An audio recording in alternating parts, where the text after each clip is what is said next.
Hello，大家好，欢迎来到我的频道。今天的这支影片呢，是想要跟大家分享去黑部立山的整个行程分享。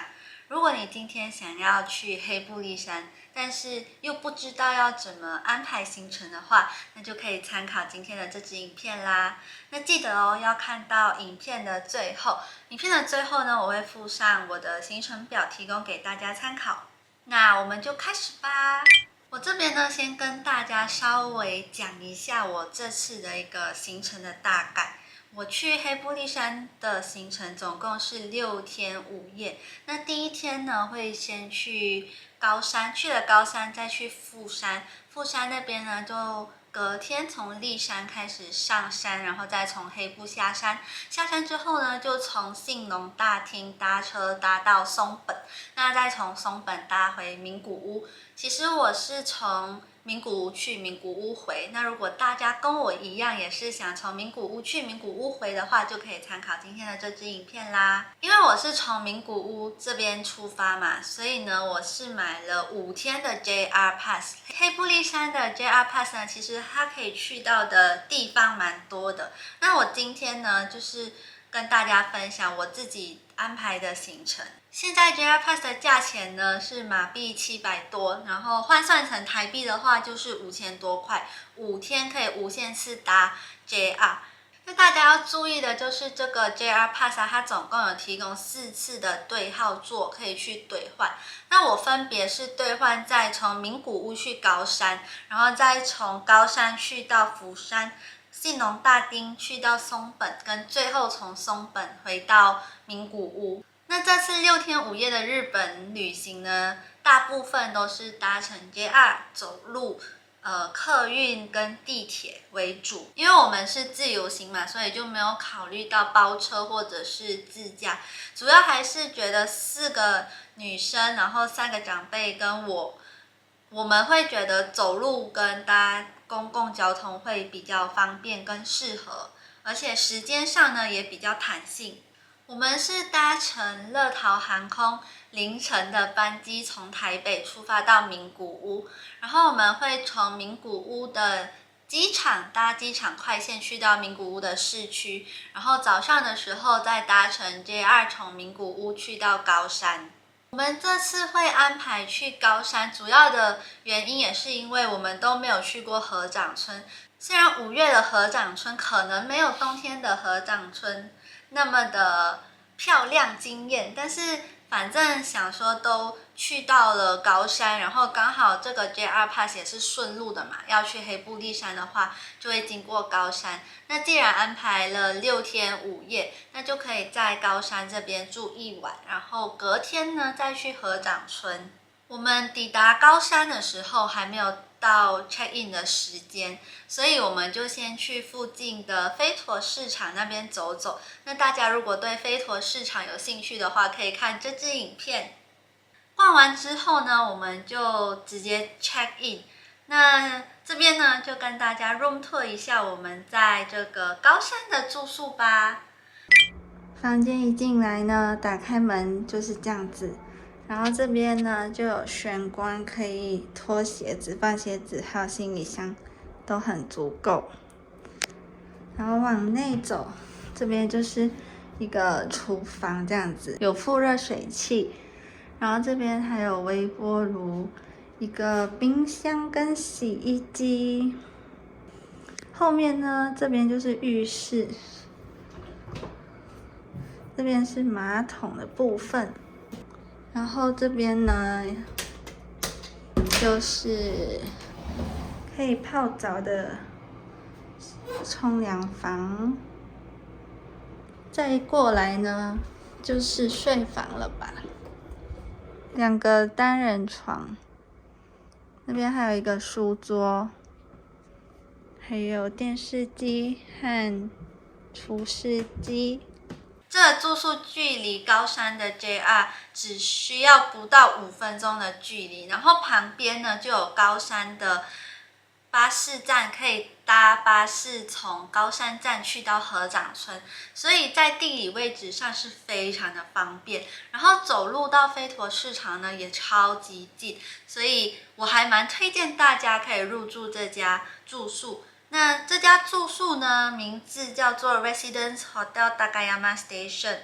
这家饭店入住1晚2个房间，总共是台币6193块，马币呢就大约923块，平均下来一个人是马币230块，台币1500块，所以我个人是觉得还蛮不错划算的，因为它里面还有洗衣机嘛，整个空间也蛮大的。那隔天睡醒之后呢，我们就出发到合掌村了。那大家如果对从高山去到合掌村，然后合掌村有什么好吃、好玩、好逛的有兴趣的话，也可以看这支影片哦。从合掌村回来以后，我们就直接搭下午的 JR 到达福山啦。我们会选择住在富山的原因，就是看地图的话是从名古屋，然后去到高山，然后再到富山上地山，再从黑部下山嘛。我觉得这样子的行程会比较顺，所以那时候我们就决定先从高山出发到福山，再从福山上立山。那我们选择住的饭店是 Toyoko in Toyama Eki， 那它距离富山的 JR 也很近，不到10分钟的距离。然后旁边呢也有百货公司，可以去那边解决午餐跟晚餐。那在隔天要去立山其实很早，所以我们就有提前晚上的时候吃完晚餐之后就去熟悉一下行程，这样子明天早上起床的时候不会觉得太赶。那这家饭店呢，它在早上的6点就开始提供早餐了，所以对我们来说要去黑部立山要很早起来，然后如果你早上起来没有早餐，又要重新再找地方吃早餐，就比较没有那么方便。我现在 check in 了我们第2晚，也就是在富山的住宿。那现在开箱给大家看咯。房间一进来呢，就是超级小间的一间房间，有2个单人床，然后这边有一个电视，还有镜子啊、吹风机什么的，其实都有。浴室的部分呢，也是小巧可爱的一间，但是超级干净。那这家饭店的价钱呢，是1个晚上2间房间，总共是台币3717块，那马币呢大约是554块，那除到来一个人也才台币929块，马币138块，超级便宜。重点就是它还有附早餐。所以大家呢，如果有上黑部立山的话，我也蛮推荐可以住在这间住宿。那大家如果对黑部立山的影片有兴趣的话，也可以参考一下这支影片哦。黑部立山下山之后呢，大概是下午的4点多，所以我们就直接搭车从信浓大厅去松坂那边。那因为考虑到我们随行的有长辈，那去黑部立山的时候，整个行程是非常的长。早上5点多起床，那我们到信浓大厅的时候是下午4点多了。那如果你是直接要从信浓大町再杀到名古屋的话，好像车程要超过3个小时，我就觉得对长辈们来说是不是有一点太累？那在行程的规划上又比较弹性，所以我们就决定在松本那边再住1晚。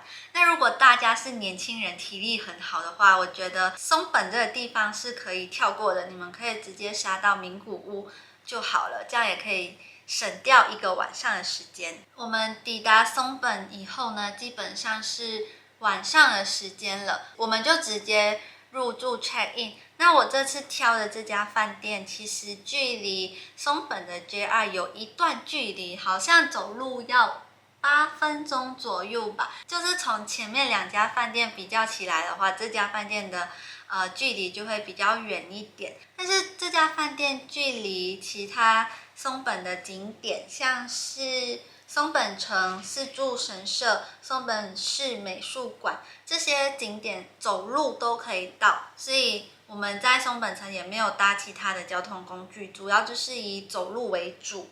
现在呢，就跟大家 room tour 一下我们在松本城的饭店吧。我们昨天从黑布利山回来的时候，已经蛮晚，有点累，所以就没有拍到我们住在松本的旅馆。所以现在呢，就来给大家拍一下我们住在松本的这间旅馆。因为是住过的，所以有点乱，所以希望大家不要介意。房间一进来呢，就是这样，是目前3间我们住过最小的酒店。然后这边有一张比较小的双人床，然后上面还可以再睡一个人。这边呢也有电视机，也有提供这个热水壶。这边我觉得日本很贴心的是，他们的饭店都会提供这个插头可以充电的，直接充电用的。然后这边有插座，旁边那边也有插座，所以我个人觉得插座的部分还算蛮多的。床头这边也有 USB 的插孔。然后浴室的部分在这边，超级小的，但是算干净的，所以住起来还算舒适。但缺点就是比较小。这次入住的这家饭店是叫做 Super Hotel Matsumoko Ekimai。那这家饭店呢，也是含早餐的，一个晚上是4772台币，马币是711。那折合下来4个人，一个人是台币1193，马币177。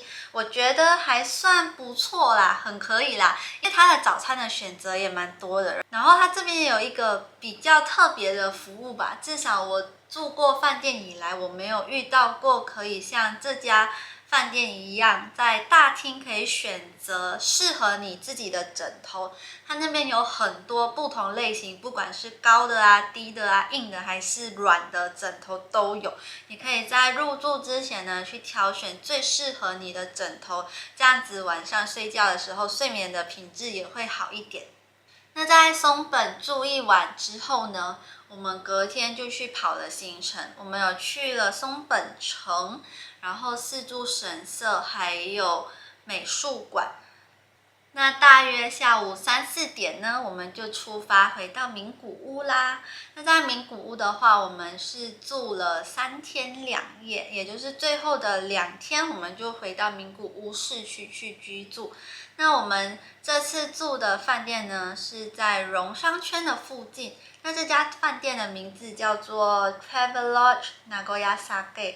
那它走路的话，其实是可以到名古屋中部电力塔那边，然后附近呢也非常的热闹，超级多的餐厅。那中部电力塔的对面其实就是绿洲21嘛，绿洲21那边也蛮多平价的美食，大家如果想要吃东西的话，也可以考虑到那边去找看有没有好吃的餐厅。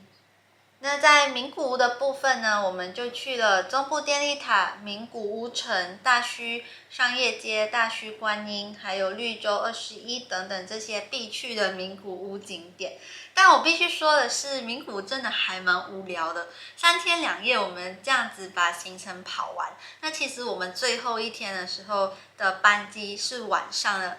那在名古屋的第3天，就是要回台湾的那一段时间，其实我们也不知道要干嘛了，所以我们就是找了一间餐厅啊，就在那边吃饭、聊天，等时间过。所以我觉得名古屋3天2夜真的还蛮足够的了。如果你只是想要去景点啊这些，名古屋的饭店的部分，它的价钱是2个晚上7187台币。马币是1071，那折合下来呢，一个人是台币1796，马币267。我觉得没有到很贵，以在日本住宿的价格来算的话。那现在呢，就跟大家分享一下名古屋的 room tour 吧。名古屋的浴室长这样，干湿分离。房间的部分就是2张单人床，一眼望去就是这样。这边还有附这个空气清新机。那这6天5夜的住宿总共是台币21,869块，马币的话是3259块，所以平均下来4个人嘛，然后我们2个人1间房间，总共是2间房间，平均下来一个人是台币5467块，那马币是814块。我自己是觉得价钱还算蛮合理、蛮划算的。以在日本住宿的价钱来说，我觉得住在名古屋这样子的行程算是蛮便宜的。那以上的资讯呢，就提供给有兴趣想要去黑部立山玩，但是又不知道怎么安排行程的人，给你们做参考啦。如果你喜欢这样子类型的影片，或者是想要看其他类型的旅游影片，麻烦在底下留言告诉我。那如果有时间的话，然后也如果方便的话，就会再拍这些旅游影片跟大家分享啦。那今天的影片就到这里了。如果你喜欢我的影片的话，记得帮我订阅、按赞、分享、开启小铃铛。那我们下支影片再见吧，拜拜。